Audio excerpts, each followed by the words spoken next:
العالم كامل غادي يحبس نهار الحد. الرباط غتشعل والمغرب غادي يوري للعالم شنو كيسوى.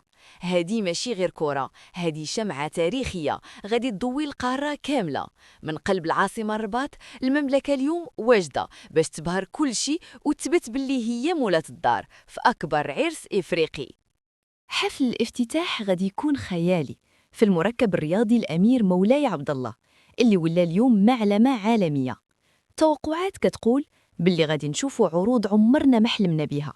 طيارات درون غادي ترسم في السماء، لوحات فنية رقمية كتحكي تاريخنا العريق وعمق إفريقيا اللي كيجري في عروقنا. وبلا ما نساو الحفلة الكبيرة اللي غتبدا قبل النهار في منصة سويسي مع نجوم كبار بحال فرنش مونتانا ودافيدو.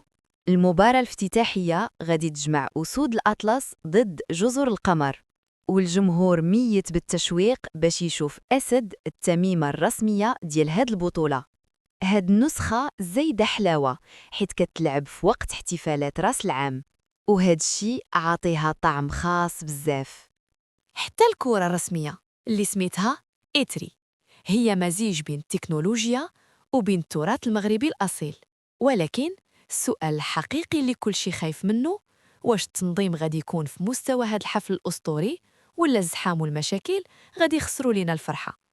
خاصنا نكونوا واقعيين ونحطوا النقط على الحروف. التحدي الكبير هو التنظيم وسط الميدان. ما بغيناش نشوفوا صداع في الدخول للملعب ولا فوضى في التذاكير وبطاقة المشجع. المغرب دار مجهود جبار في البنية التحتية والطرقات، ولكن السلاسة هي كل شيء باش المشجع يلقى راحته بلا زحام وبلا مشاكل في النقل. في الأخير، كلنا ثقة في قدرات بلادنا باش تقدم للعالم نسخة أسطورية تحت شعار حنا مختلفين.